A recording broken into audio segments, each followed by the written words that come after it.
Greetings, YouTube. I just want you to imagine that the GOP could snap its fingers right now. I'm not going to do that because I have arthritis and that hurts. They could snap their fingers, and all of the undocumented immigrants in America could just magically go back to their countries of origin. Now, that's not what they actually want. They actually want to kill them all, but they can't say that out loud.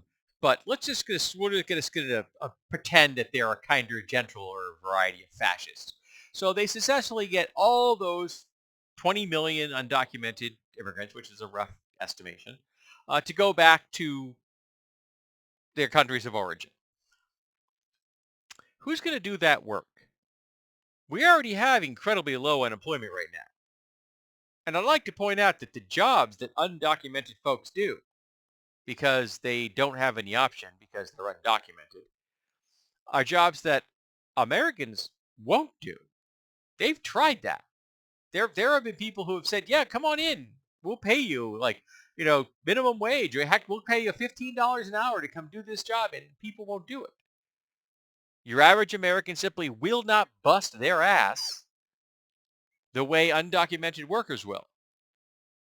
So these jobs are just not going to get done. Of course, the answer to this is they're going to use prison labor. That's what's going to happen. And they'll just arrest more Americans, put them in prison, so that they can fuel those positions. And of course, the people they're going to arrest aren't going to be willily white like me. They're going to be black and brown and indigenous and Asian.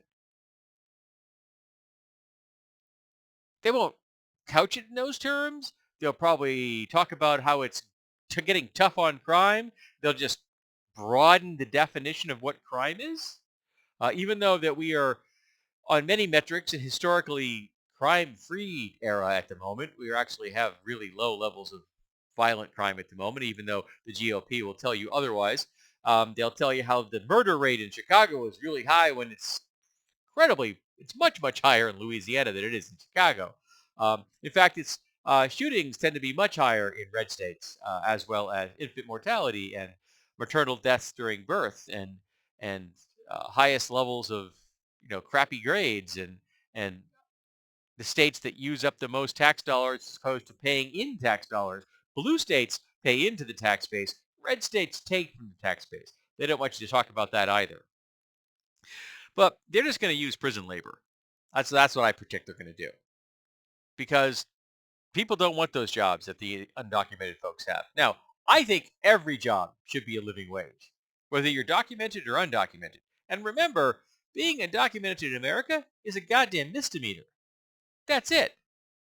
There are far more egregious crimes in the world than that one. And if you want to cut down on the number of people that come to America who are undocumented, there will always be some who do it. But if you'd like to cut down, why aren't you going after the business people who hire them? Instead of bitching at politicians who often have nothing they can do about that. And remember, the Democrats tried to pass an immigration bill, a border bill. And Trump said, don't sign off on it. It would make him look bad in the election, because it would give Biden another win. It would give Harris another win. So they turned down a border deal.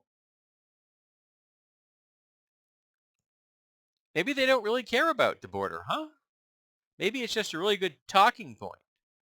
But there are already people in America right now, business people, who are like, if you get rid of these people, I have no one to do the work that needs to get done. So if you think food prices were bad in the past, it's going to get a lot worse, because there's not going to be anyone to process the foods. Do you want to work in a meatpacking plant?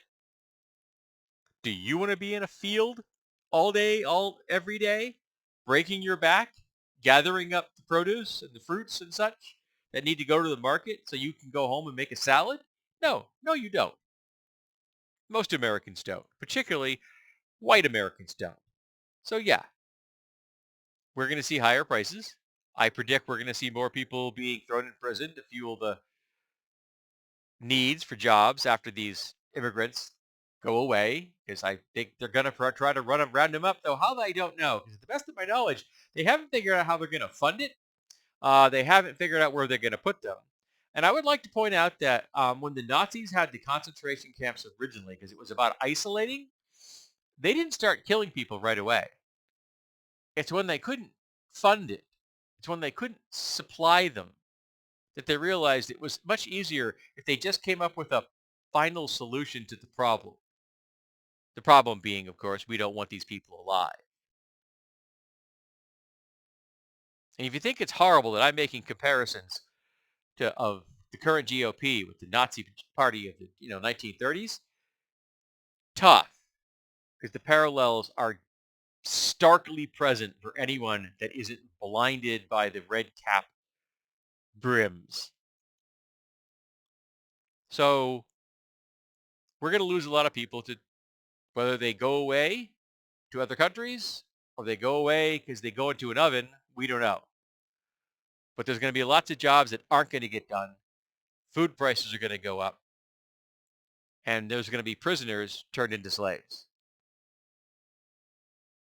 Welcome to 2025, folks.